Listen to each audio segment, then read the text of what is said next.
Assalamualaikum warahmatullahi wabarakatuh.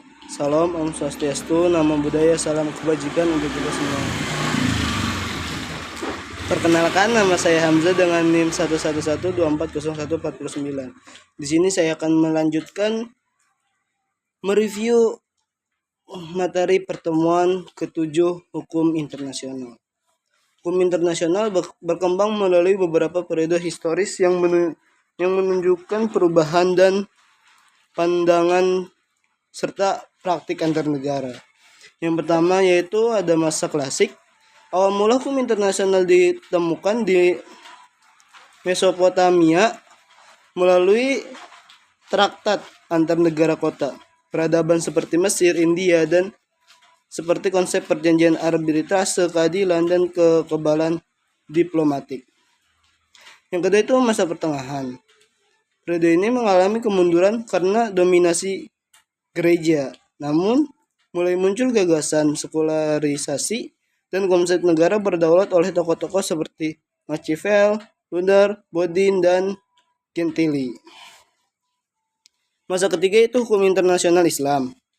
Islam memberikan pengaruh besar dengan prinsip-prinsip seperti kemanusiaan, keadilan, toleransi, perdamaian, dan pemenuhan janji.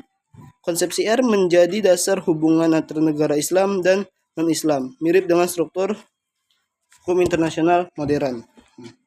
Masa yang ketiga itu hukum internasional modern, didorong oleh pemikir seperti Grotius, Pufendorf, dan Bentham. Hukum internasional mulai diakui sebagai sistem yang mengatur hubungan antar negara. Abad ke-19 ditandai dengan munculnya paham positivisme, pendirian organisasi hukum internasional.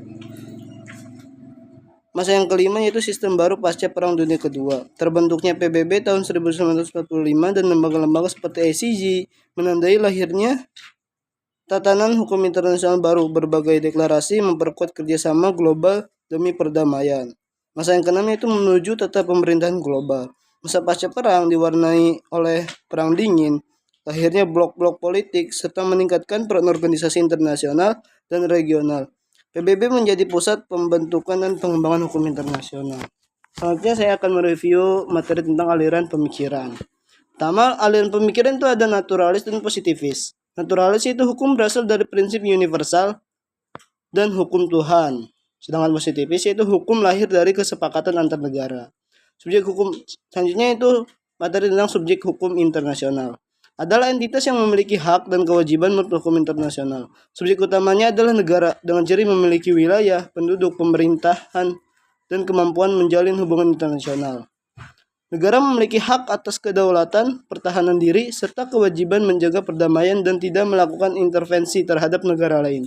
Selain negara, terdapat organisasi internasional seperti PBB, ASEAN, Uni Eropa yang memiliki kepribadian hukum untuk membuat perjanjian dan bertindak dalam hukum internasional. Individu juga diakui terbatas sebagai subjek hukum. Misalnya dalam kasus kejahatan perang dan HAM. Perusahaan transnasional belum diakui sebagai subjek, namun memiliki tanggung jawab moral atas pelanggaran HAM. Subjek lainnya mencakup organisasi pembebasan nasional seperti FLOS, WAFO, Beligan, serta organisasi non-pemerintah internasional seperti Palang Merah Internasional yang berperan dalam kemanusiaan. Secara keseluruhan, hukum internasional kini mencakup aktor-aktor non-negara, menandakan perluasan cakupan dari yang semula hanya antar negara menjadi sistem hukum global yang lebih kompleks. Cukup sekian dari saya. Wassalamualaikum warahmatullahi wabarakatuh.